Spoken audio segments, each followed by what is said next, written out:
My wife and I moved to South Pasadena about 4.5 years ago, and it took us a while to get to know our neighbors. It seemed like South Pasadena, because it's such a friendly place, I kind of made the assumption that all of my neighbors knew each other as well. And I was surprised to find out they didn't. One example, there was an instance where one of my neighbors was out walking, and I managed to bump into her, and I was getting to know her a little bit and asking questions, and she pointed across the street to one of the houses that was directly across from hers, and she referred to the other neighbor as that woman over there. And I laughed and I said, "Oh, you don't know her name?" She says, "Oh, no." And I said, "Oh, well, how long have you lived across the street from them?" And she said, "About 15 years.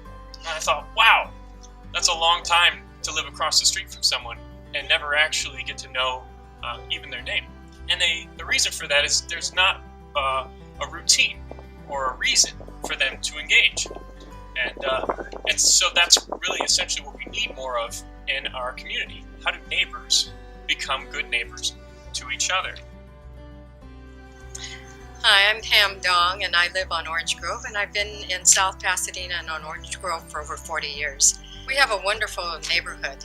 We live in a cul-de-sac, and we're always a close group of neighbors. We're always chatting with each other. We're waving to each other as we go up and down the street, and so we care for each other.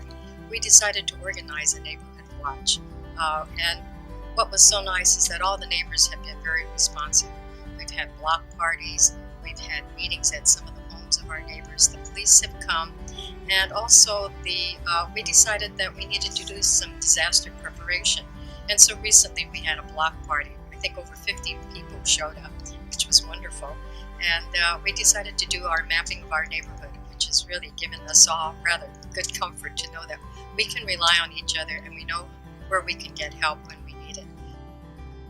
As a member of the police department, as we were called first responders to any accident or emergency, a lot of things have changed. We're trying to get the community more involved with emergency preparedness.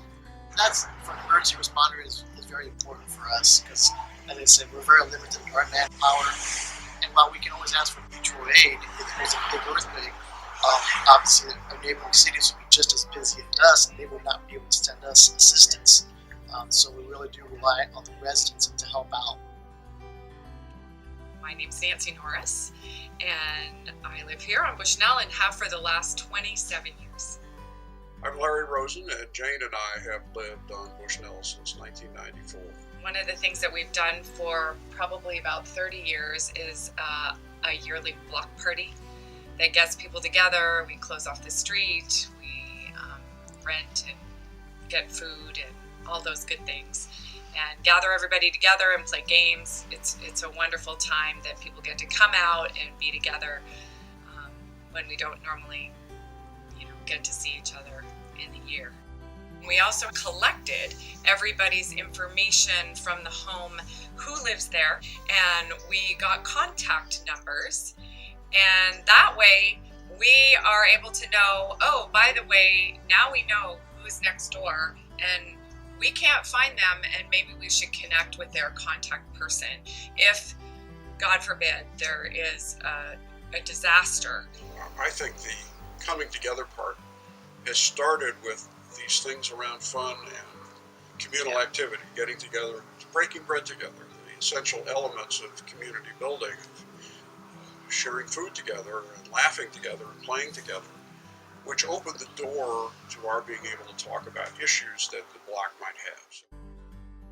I was recently at a Chamber of Commerce breakfast, and Sue Kaplan, who's one of the lead CERT volunteers, told a startling statistic. And the statistic was 95% of the time, who's going to be the first person to find you when you have an emergency? And the response is, it's not the police, it's not going to be a firefighter, it's not even going to be somebody that you'd expect to, who's paid to be there. It will be the person who lives next door to you. It'll be your neighbor who finds you first.